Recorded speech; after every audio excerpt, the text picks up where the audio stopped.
The Carolina Panthers and the Jacksonville Jaguars have been connected since they both entered the league in 95. They've had a lot of intense games over the years, classics, a monsoon game. There was a game that set the tone for the 2015 Super Bowl year for the Panthers. They actually played their first ever game in the league against each other. I'm going to get into that and a bit more on the long-term history of both the Panthers and the Jaguars. I'm Mike Jitkus, the host of Panthers Hit, a part of the Locked On Podcast Network. And let's dive into these two teams and their history and where they came from, where they're going, who's going to win that Super Bowl first. All right, so the Jaguars and the Panthers, they both entered the league in 1995. That's two expansion teams. There's only so many players.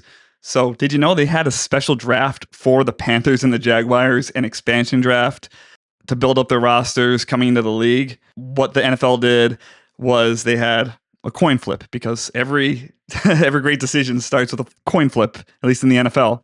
And the Panthers, they won that coin flip.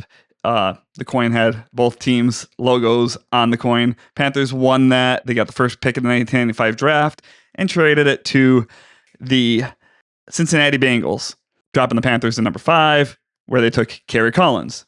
Well, before the draft even took place, there was the 1995 expansion draft, which required stacking players from other teams. So you pretty much got to it's kind of like how the practice squad works. You get to pick out players from other teams that you want to add to your roster. So NFL teams, they had the option to have certain players who were eligible to get picked up. There were 6 unprotected players on each team.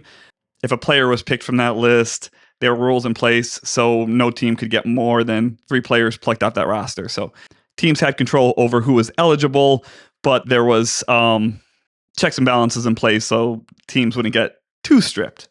They would alternate picks. Teams, they had to pick at least 30 players total and no more than 42. So Panthers took 35, Jaguars took 31. Funnily enough, the Jags, with their expansion draft pick, chose Steve Berline, who would actually end up playing quarterback for the Panthers a few years later. Pro Bowl season, over 4,000 yards passing. Forgotten guy with the Panthers, but a few good years with him at the helm, running that West Coast offense. The connection didn't end there with the early years of the Panthers and the Jaguars. So sticking with year 1, year 2, well, we'll start with the Hall of Fame game. They when they were the expansion teams, the Jaguars and Panthers actually faced off in the Hall of Fame game. That was their first ever NFL game against each other. And little fun fact is first ever defensive touchdown for the Panthers came by the hands of Tyrone Poole. It was an 85-yard pick 6 in that Hall of Fame game. You could catch him on the Locked On Podcast Network's Panthers Squad show. Cool to see that he's still connected and he's actually a part of this family here at Locked On. The one other thing is the Panthers starting quarterback that first year, he was the head coach later on. It was Frank Reich, who was the starting quarterback that Panthers preseason game. Panthers won the game 20-14. It's kind of signaled a lot of stuff that we'll see in future years.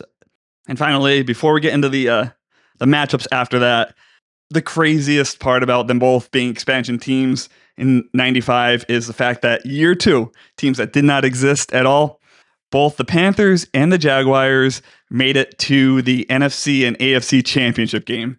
This is year 2 of expansion teams. That's unheard of. Quite remarkable, actually. Unfortunately, they both lost that game. Jaguars to the Patriots, Panthers to the Packers. Pretty cool start for both of these franchises. And then we get to the regular season matchups. They don't play often. It's every 4 years, being in the AFC and the NFC. But there are some pretty historic matchups between these games. The one that I'm most fond of was the 2003 opener. Rodney Peete was our quarterback. Panthers were losing 17-0. And this quarterback that we picked up in free agency, undrafted guy, back up at NFL Europe, Jake Delhomme, he steps in at halftime, leads a comeback, wins that game in the last seconds on a touchdown pass to Ricky Prohl. That kicked off the cardiac cats of the 2003 season. Heart attack after heart attack all the way to the Super Bowl. In 2011, there was a really fun game to watch between the two teams, which was the Monsoon Bowl. That was Cam's rookie season. You couldn't even see anything on the screen. I swear Jonathan Stewart had a huge touchdown run during that game where he bounced off his head, but they couldn't overrule it on the challenge because of, well, you couldn't see anything in the cameras. Really fun watch, though. There was only a 20% chance of rain during that game, and over 4 inches of rain fell in less than an hour. There was the stadium steps were waterfalls. It was something that it didn't look real. It does not happen often. So Panthers, they won that game 16-10. And then 4 years later, the Panthers and the Jaguars, they kick off the season to open what would be Carolina's Super Bowl season, their 15-1 year. And that was another thriller where it came down to the wire. Jaguars driving at the end of the game, and Josh Norman had a pick in the end zone to seal that game, where the Panthers would go on this long win streak and, again, ride that win all the way to the Super Bowl. So really fun season, a lot of good matchups. And both of the Panthers Super Bowl seasons, 2003 and 2015, they both opened up against the Jaguars. So we're over 30 years deep into the Panthers and the Jaguars' existence. Neither team has won a Super Bowl up to this point. Panthers have made 2, lost them both. Patriots and Broncos beat them. Jaguars have come close a couple times. They got screwed over the 1 year against the Patriots. They should have been in the bowl that year. But again, neither team has hoisted that trophy yet. So where are we going? Like they're both teams made the playoffs last year. Both teams tend to be trending in the right direction. Who's going to get that first Lombardi trophy? Is it going to be the Panthers? Is it going to be the Jaguars? Is it going to be with Bryce Young at the helm, Trevor Lawrence at the helm, or are we way off before we see either one of these teams win it? It's always fun to watch. It's a little cross-conference rivalry, not much of a rivalry, but I want to hear what you have to say. Is it going to be the Panthers? Is it going to be the Jaguars? I'm Mike Jitkus. This is the Locked On Panthers double hit. Keep pounding. Go Panthers. There's new Panthers Hit content every day. Follow Panthers Hit on all platforms and go check out Locked On Panthers. Keep pounding.